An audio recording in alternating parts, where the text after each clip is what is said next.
आकाशवाणीचं हे नागपूर केंद्र आहे. प्रसारित करीत आहोत प्रादेशिक मराठी बातम्या.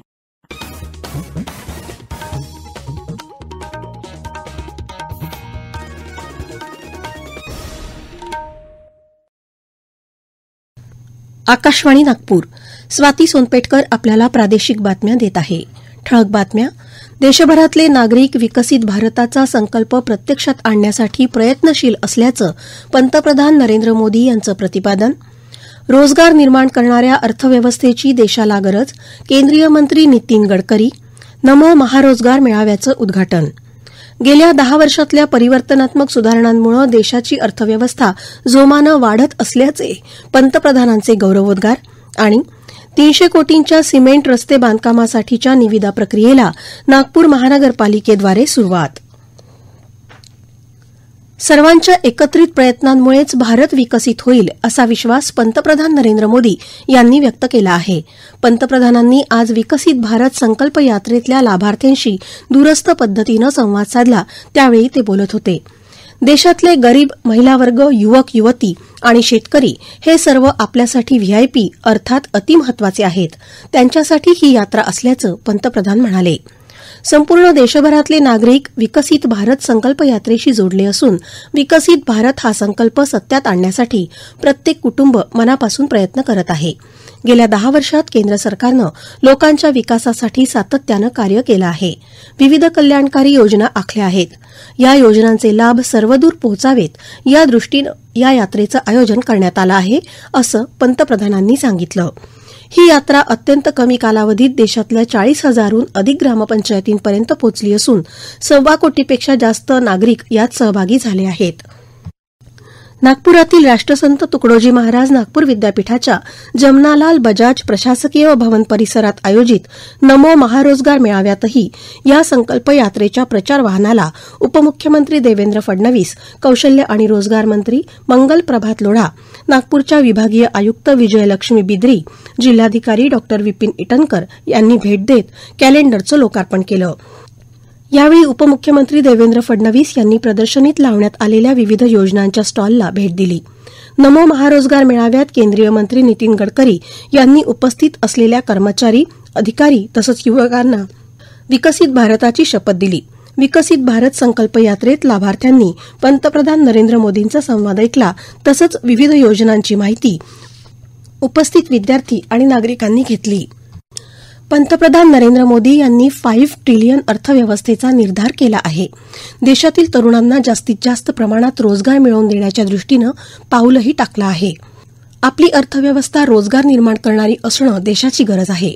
तसं झाल्यास आत्मनिर्भर भारताचं स्वप्न फार दूर नाही, असं प्रतिपादन केंद्रीय रस्ते वाहतूक आणि महामार्ग मंत्री नितीन गडकरी यांनी आज नागपुरात केलं. महाराष्ट्र राज्याच्या कौशल्य, रोजगार, उद्योजकता आणि नाविन्यता विभागाच्या वतीनं राष्ट्रसंत तुकडोजी महाराज नागपूर विद्यापीठाच्या कॅम्पसमध्ये नमो महारोजगार मेळ्याचं गडकरी यांच्या हस्ते उद्घाटन झालं. गडकरी म्हणाले की 52,000 तरुणांनी या रोजगार मेळ्यासाठी नोंदणी केली आहे. त्यामुळे 2 दिवसात हजारो तरुणांना रोजगार मिळणार आहे. गेल्या 9 वर्षांमध्ये देशात मोठ्या प्रमाणात रोजगार उपलब्ध करून देण्यात आला आहे. रोजगार मिळाला तर गरिबी दूर होईल आणि सुखी समृद्ध राष्ट्र निर्माण होईल. नागपूर आणि विदर्भात जास्तीत जास्त नोकरीच्या संधी उपलब्ध व्हाव्यात यासाठी सातत्यानं प्रयत्न सुरू आहेत. त्या दृष्टीनं विदर्भात मोठ्या प्रमाणात गुंतवणूक होत आहे. तंत्रज्ञान बदलत असताना त्याला अनुरूप मनुष्यबळ तयार करण्यासाठी महाराष्ट्रात कौशल्य विद्यापीठ निर्माण करण्यात आलं, असं उपमुख्यमंत्री देवेंद्र फडणवीस म्हणाले. नागपूर जिल्हा खनिज प्रतिष्ठान निधीतून दवाखाना आपल्या दारी या उपक्रमाचा शुभारंभ आज यावेळी नितीन गडकरी आणि उपमुख्यमंत्री देवेंद्र फडणवीस यांच्या हस्ते हिरवी झेंडी दाखवून करण्यात आला. ग्रामीण भागातील जनतेपर्यंत आरोग्य वाहिनी आणि फिरत्या वैद्यकीय चमूच्या सहाय्यानं सर्वसमावेशक आरोग्य सुविधा पुरवण्यासाठी हा उपक्रम सुरू करण्यात आला आहे. भारत ही जगातील सर्वात झपाट्यानं विकसित होणारी अर्थव्यवस्था असून या वृद्धीमुळे जगातल्या इतर देशांच्या वाढीवर देखील सकारात्मक प्रभाव पडला आहे, असं संरक्षण मंत्री राजनाथ सिंग यांनी म्हटलं आहे. ते आज नवी दिल्लीत आयोजित फिक्कीच्या वार्षिक सर्वसाधारण सभेत बोलत होते.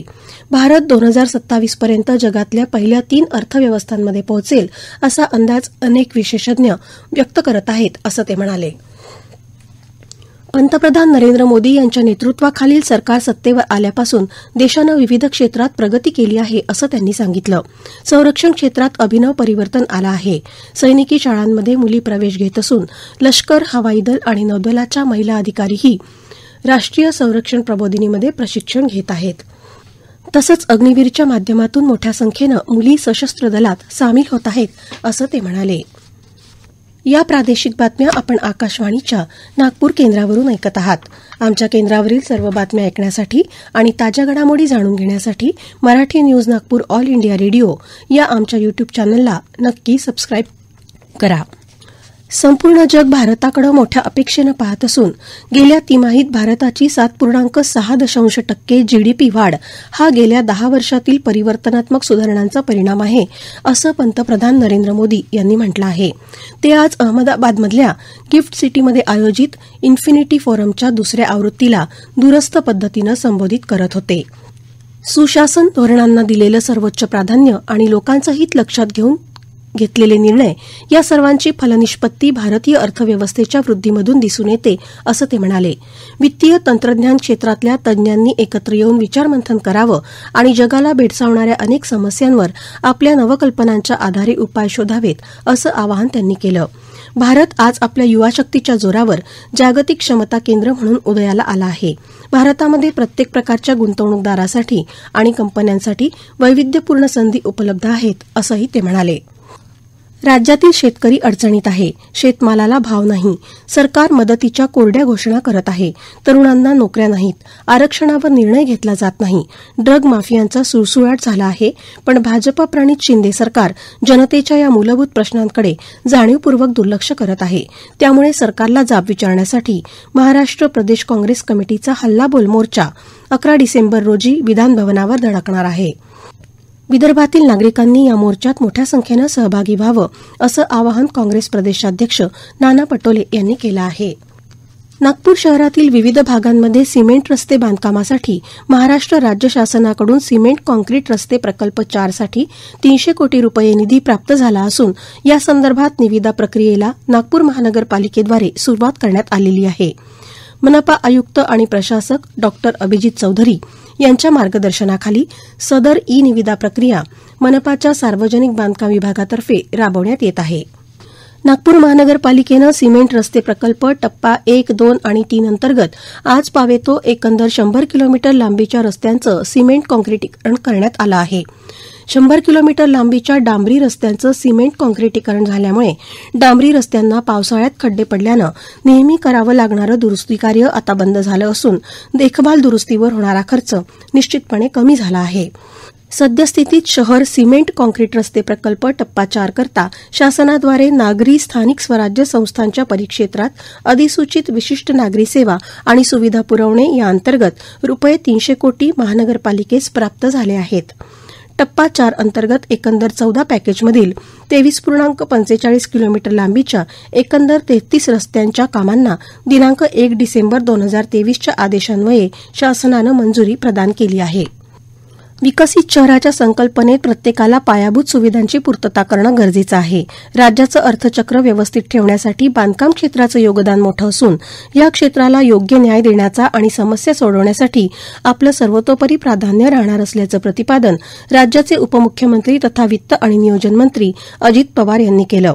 सायन्स कोर मैदान इथं आयोजित क्रेडाई अमरावतीच्या 3 दिवसीय प्रॉपर्टी एक्स्पो 2023ला आज अजितदादा पवार यांनी भेट दिली असता त्यांनी शुभेच्छापर मनोगत व्यक्त केलं.